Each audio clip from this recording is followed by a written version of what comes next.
Welcome to విధ్వంసం files. Alapati Suresh Kumar రాసిన విధ్వంసం పుస్తకం నుంచి ఈ వీడియో లాగ్. ఎస్సీ ఎస్టీ అత్యాచార నిరోధక చట్టం 1989లో ఈ చట్టం వచ్చింది. షెడ్యూల్ కులాలు తెగలకు చెందిన పౌరులు తమ కులం తెగ ప్రాతిపదికగా అన్యాయాలకు అకృత్యాలకు గురి కాకుండా చూడటం ఈ చట్టం లక్ష్యం.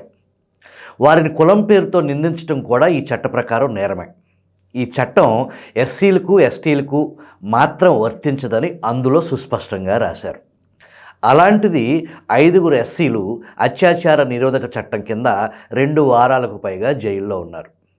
ఎవరిని రక్షించటం కోసం అయితే ఈ చట్టం వచ్చిందో వారిని శిక్షించటం కోసం ఈ చట్టాన్ని ఉపయోగించిన ఘనతను వైఎస్ జగన్మోహన్ రెడ్డి ప్రభుత్వం సంపాదించుకుంది.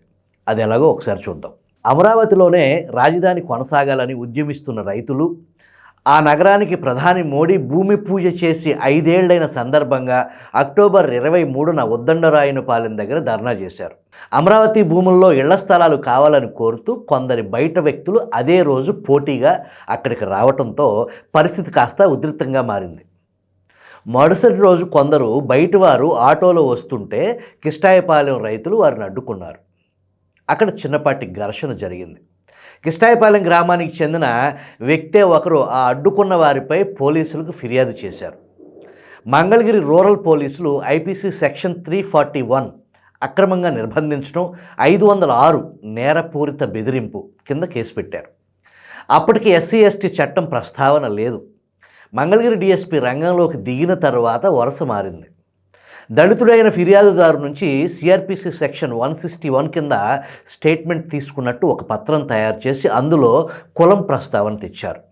దాంతో ఎస్సీ ఎస్టీ అత్యాచార నిరోధక చట్టం వర్తింపజేయటం కుదిరింది. ఈలోపు ఫిర్యాదుదారుకు విషయం అర్థమైంది. పోలీస్ స్టేషన్కి వెళ్ళి తనని కులం పేరుతో ఎవరూ దూషించలేదని, తన ఫిర్యాదు వెనక్కి తీసుకుంటున్నానని రాతపూర్వకంగా తెలిపారు. కేసు పెట్టేశాం, ఇక మా చేతిలో ఏమీ లేదు అని పోలీసులు తప్పుకున్నారు. నిందితులను తీసుకెళ్లి మంగళగిరి మేజిస్ట్రేట్ ముందు హాజరుపరిచారు. మేజిస్ట్రేట్ వెనక ముందు చూడకుండా 7గురిని జ్యుడిషియల్ రిమాండ్కు పంపించారు. వారిలో 5 దళితులు, మిగతా 2 బీసీలు. దళితులైన 5గురికి ఎస్సీ ఎస్టీ చట్టం వర్తించదు, కానీ ఆ చట్టం కింద నేరం చేశారన్న అభియోగంపై జైలుకు వెళ్ళారు. వారిని కోవిడ్ జాగ్రత్తల్లో భాగంగా ముందు నరసరావుపేట జైలుకు పంపారు. అక్కడ 2 రోజులు క్వారంటైన్లో ఉన్న తర్వాత గుంటూరు సబ్ జైలుకు తరలించారు. అలా తరలిస్తున్నప్పుడు వారికి సంకెళ్ళు వేశారు. అమరావతి రైతులకు సంకెళ్ళు అన్న పేరుతో ఆ వీడియో వైరల్ అయింది. విషయం నలుగురికి తెలిసింది.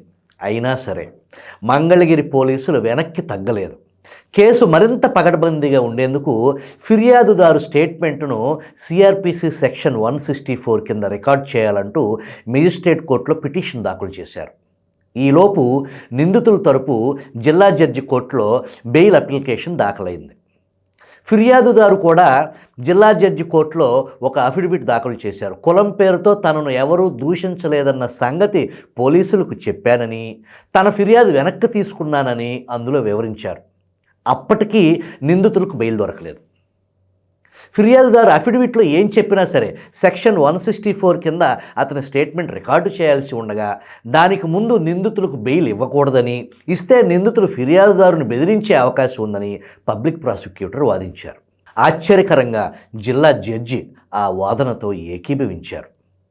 నిందితుల బెయిల్ కోసం హైకోర్టును ఆశ్రయించాల్సి వచ్చింది. నిందితులకు బెయిల్ మంజూరు చేసిన న్యాయమూర్తి జస్టిస్ కన్నెగంటి లలిత, అర్నేష్ కుమార్ కేసు తీర్పులో సుప్రీంకోర్టు ఇచ్చిన ఆదేశాలను ఈ కేసులో పోలీసులు ఉల్లంఘించిన విషయాన్ని ఎత్తి చూపారు. ఆమె 7 ఏళ్ల కన్నా తక్కువ శిక్ష పడే కేసుల్లో నిందితులను ముందు అరెస్టు చేయకుండా సెక్షన్ 41A ప్రకారం నోటీస్ ఇవ్వాలని ఆ తీర్పులో సుప్రీంకోర్టు స్పష్టం చేసింది. పోలీసులు తప్పు చేశారు సరే, మరి మేజిస్ట్రేటు జిల్లా జడ్జి ఎందుకు దానిని సరిచేయలేదు? న్యాయమూర్తి ఈ పాయింట్ కూడా చర్చించారు. ఎస్సీ ఎస్టీ అత్యాచార నిరోధక చట్టం కింద కేసు పెట్టే ముందు ఫిర్యాదుదారు కులాన్ని, నిందితుల కులాలను పోలీసులు నిర్ధారించుకోవాలని 2014లో ఆంధ్రప్రదేశ్ హైకోర్టు న్యాయమూర్తి జస్టిస్ రమేష్ రంగనాథన్ ఒక కేసు తీర్పులో చెప్పారు. ఈ విషయం మంగళగిరి పోలీసులకు తెలియదనుకోవాలా?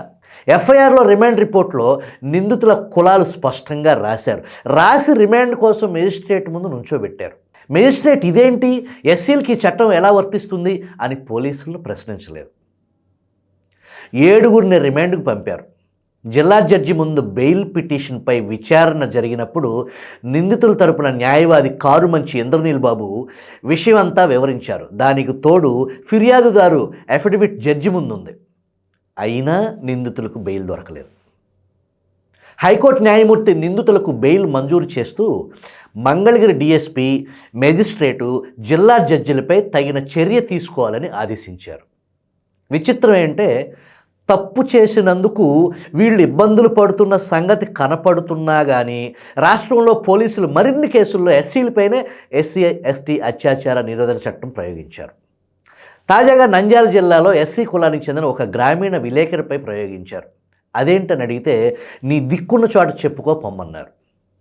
ఇంద్రనీల్ బాబు మాటల్లో చెప్పాలంటే మేము ఏం చేసినా చెల్లుబాటు అవుతుంది అన్న వలసవాద భావజాలం నుంచి పుట్టే అహంకారం పోలీసులతో ఇలాంటి పనులు చేయిస్తుంది. ఏ చట్టాల ఆధారంగా పోలీసులు ప్రజలను వేధిస్తున్నారో అవే చట్టాల ఆసరాతో తప్పు చేసిన పోలీసులకు ప్రజలు బుద్ధి చెప్పగలరు అని ఆయన అన్నారు.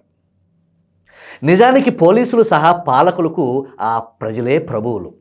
దళితుల రక్షణ కోసం తెచ్చిన చట్టాన్ని వారిపైనే ప్రయోగించడం ఏంటి? అలాంటి తప్పుడు పనులు చేస్తే యూనిఫామ్ తొలగిస్తాం జాగ్రత్త అని ప్రభుత్వం హెచ్చరించవచ్చు.